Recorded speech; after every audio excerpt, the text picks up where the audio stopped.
You are listening to the Healthy Leader Podcast with Tracy Fisher, episode number 41.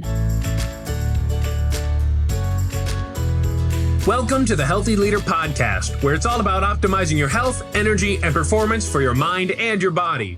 And now, your host, Master Coach Tracy Fisher. So do you ever get the feeling that your own brain is going against you? Yeah, me too. And the great news is that means that we are both totally normal. And then the even better news is that we can absolutely 100% do something about that. Now, sometimes your mind is your absolute best friend, and other times, not so much. It can actually be your worst enemy. So, for example, when your brain just reminds you that you need to prepare for an important presentation, it's acting like your friend. But when it wakes you up at 2:00 in the morning and you're feeling really anxious about the slides and the bullet points and whether or not you're going to be able to do a good job, and it starts looping around the potential for failure and all the consequences associated with that, your mind is no longer your friend. It's just generating negative energy, and it has no benefit or redeeming value for you. That's not friendly. And sometimes we do not even realize that we are doing that to ourselves. We don't realize that we are sabotaging ourselves. But what if you could become aware of that process and you could stop it dead in its tracks, and then not only that, shift your brain back into being supportive more often? What if you could do that? Well, if you could do that, then you would have self-command. And you would be using self-command to experience less disappointment, frustration, anxiety, and guilt, and experience more creativity and fulfillment and excitement and curiosity. And basically, the bottom line is that you would be happier. You would experience more positive emotions than negative emotions. And who does not want that? And on top of that, having self-command also means that you are following through more, that you're moving towards your goals consistently instead of floundering or feeling stuck and taking one step forward and two steps back. And when we are able to do that, we are not only improving our own performance and our own well-being and benefiting personally, but those around us are benefiting as well. The people that you lead in your family and at work and in community, they benefit as well when you have excellent self-command. Now, oftentimes when we are talking with senior executives and leaders about their ability to self-lead or about their minds and their emotions, they don't really want to get into it. They don't want to talk about the psychological exploration piece. And I get that. And that is the difference between coaching and therapy, and having self-command and learning how to use specific tools and techniques that go directly to building new pathways in the brain and building new muscles and meta skills. It's very different than diving in on a therapist's couch.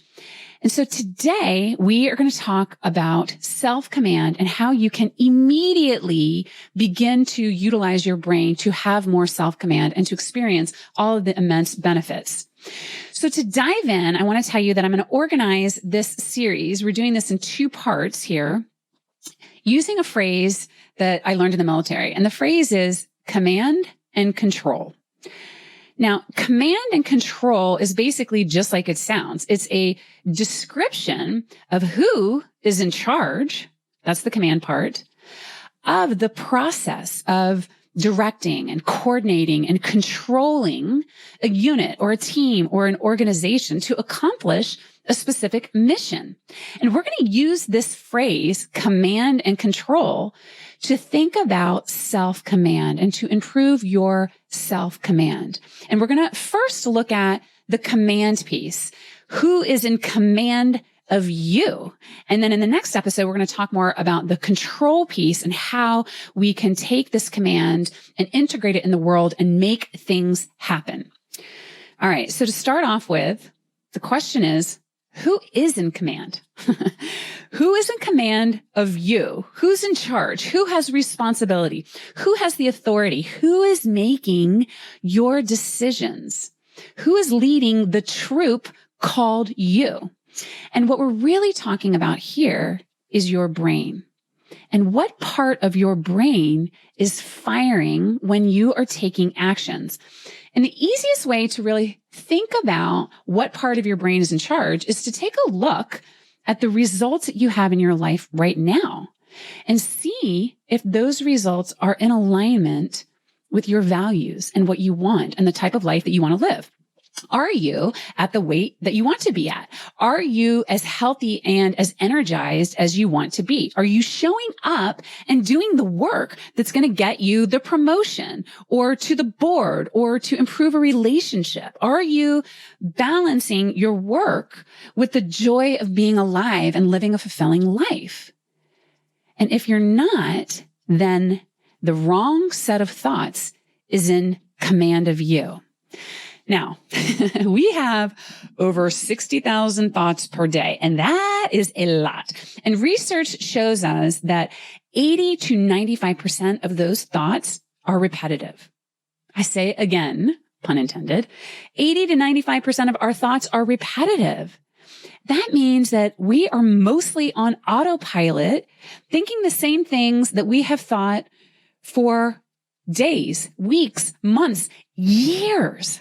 It's kind of like we're walking around not paying attention to even what we're thinking. We're just using our brains kind of as an automated computer to get us through life. And for sure, our brain needs to be automated at some level. We don't need to be thinking about where the keys are on the keyboard. We want to have that part automated. We don't want to think about the turns that we need to take to get to work every day. We want for that to be automated. So for sure, the automation is an important part of our life. But here's another statistic. 80% of our thoughts are negative. So we have a lot of automated, unconscious thoughts that are not serving us, that are not helping us to be the best version of ourselves. So I am not going to ask you to pay attention to every single thought that you have, but what we're going to do instead is shine a light on two main areas, two commanders, if you will, that are vying for control over our brains. And you can basically think of them as the positive commander, the one that is leading you towards your goals and supporting you in living your best life. And then the negative commander, that's those sets of thoughts that are not supporting you. So to frame this a little bit, I want to share a story with you about how I think about these positive and negative thoughts. So when I was younger, you may have heard me say that my nickname was Tracy Trouble. It was for good reason. I like to talk back. I like to push the envelope. And I just basically drove my parents crazy. And I got into a lot of trouble. I spent a lot of time in my room. I got my mouth washed out with soap. And my sister, Kim, who is only 11 months older than I am, she was my battle buddy. And we would do terrible things together. But she knew when to back out or to keep her mouth shut. And me, not so much. And I remember thinking, okay, maybe I really shouldn't be saying anything right now. I could see my mom giving me the look, that look where her eyes would kind of pop out of her head. And I would know on some level that I shouldn't say anything. But then I think, but it's just not right, or it's not fair, or she doesn't understand, or I just got to say this one other thing. And I couldn't help myself. I couldn't control myself. I couldn't control my body. I couldn't control my emotions. I could not control what I was saying. And of course, I didn't know this at the time. I didn't even know I could do it. I certainly was not controlling my thoughts. And so my nickname for this negative thought pattern, this negative commander, is, for me, Tracy Trouble. And I like using this kind of silly nickname because, one, it keeps it light. Two, it reminds me that this is a part of my brain that takes me down the path that I don't want to go down. And it also reminds me that these thoughts really don't know any better. Just like a child. They're not malicious. They're just old thoughts and beliefs and fears that don't serve me. And we all have a form of Tracy Trouble in us. It's some smaller self. Literally, think about the word self with the small letter S, self that is just looking out for our survival. And it's that part of our brain that's focused on protecting us and making sure that we have enough food for energy, for survival, or that we have enough sex for procreation, or that we exert dominance so that we can survive. And that part of our brain does not want to be told what to do. It's the part of the brain that resists change. It's the part of our brain that wants what it wants, and it wants it now. It wants to stay comfortable. It wants another drink. It wants another cookie, or it wants to tell that person where they can go stick it. And again, that part of our brain isn't bad. We don't want to villainize it. It's our limbic brain that's wired for survival, and it wants to protect you. Okay, so that is one personality or thought system that wants to be in charge or in command of you. And I invite you to come up with a name of your own for that part of your brain that means well, but really has it backwards and is not supporting you at all. The second part of your brain that I want you to focus in on is your prefrontal cortex. And that's the part of your brain that is more grown up. It has your best interests at heart as well, but it's going to guide you using wisdom and education and your insights, and it's much more rational. Now, I've named that part of my brain T. Ruth, as in Tracy Ruth. Ruth is my middle name, and I realized that if I drop out the racy out of Tracy, I get T. Ruth or truth. And so that's what I've named this higher prefrontal cortex part of my brain and the thoughts that go along with it. And I like this name because when I am thinking thoughts that bring me towards my highest self, I think, oh, these thoughts are the truth versus the other thoughts that Tracy Trouble is giving to me. And when these higher thoughts are in charge, it really is that part of your brain that's wiring that prefrontal cortex that is bringing you to your higher self, or whatever you want to call it. When you are in that space, you are leading yourself and you feel like you are in control no matter what is happening around you, no matter what the economy is doing, no matter how many people have been laid off around you and what your workload is like, no matter how your kids are behaving, no matter what is going on in your external world. And you know people who have their higher self in command. They're the ones who stay calm and strategic when your biggest client says, you know what, we're not going to renew your contract. They're the ones who are not freaking out along with their child in the grocery store. They're keeping it cool and composed. They're the ones who are at the company dinner where everyone is feeling pressured to drink with the clients. And they're saying, hey, no thanks. You guys go ahead and have a good time. I'm going to have seltzer water. Those are the people who are living in alignment with their values. Those are the people who have immense self-command and who are using their prefrontal cortex, who are using that part of their brain more often. So the question is, how do they do that? How do you do that? How do you, in the moment when the going gets tough, when people are pushing your buttons, when it feels like there's too much to do and not enough time to do it, how do you choose your harder right over the easier wrong? And what I mean by that is, how do you do your right thing, the thing that will take you and the people around you, the people that you lead, in the direction that you want to go, moving towards your best life or your best company or your best result or your best outcome, however you want to define that. How do you translate your vision into action in that moment? And how do you do that more often and more consistently? Now, in the next episode, I'm going to go into detail on some techniques on how you can do that. And before you ever can begin the practice of change and implementing it in the world, you have to be willing to look at what's currently going on in your mind and how you might be creating your own stress and your own anxiety and your own unfulfillment by not realizing who is in command of your mind and your brain and your thoughts. When someone comes to me to be coached and they are in distress over their health or relationship or their career, I, of course, first and foremost, listen with compassion to the situation. And at some point, in order to resolve that challenge, and to begin to have immediate relief, there has to be a willingness to recognize the main idea that we, within our own minds, have this amazing capacity to look within and see how we are creating our own experience. Because all of our distress, our anger, our guilt, our disappointment, all of it is generated by our command center. And when you are aware of these two commanders, the higher self and the prefrontal cortex and the lower self and the limbic brain, then you can begin to strengthen one and weaken the other and implement your right action in your life. But you cannot do that work unless you are aware that they're there.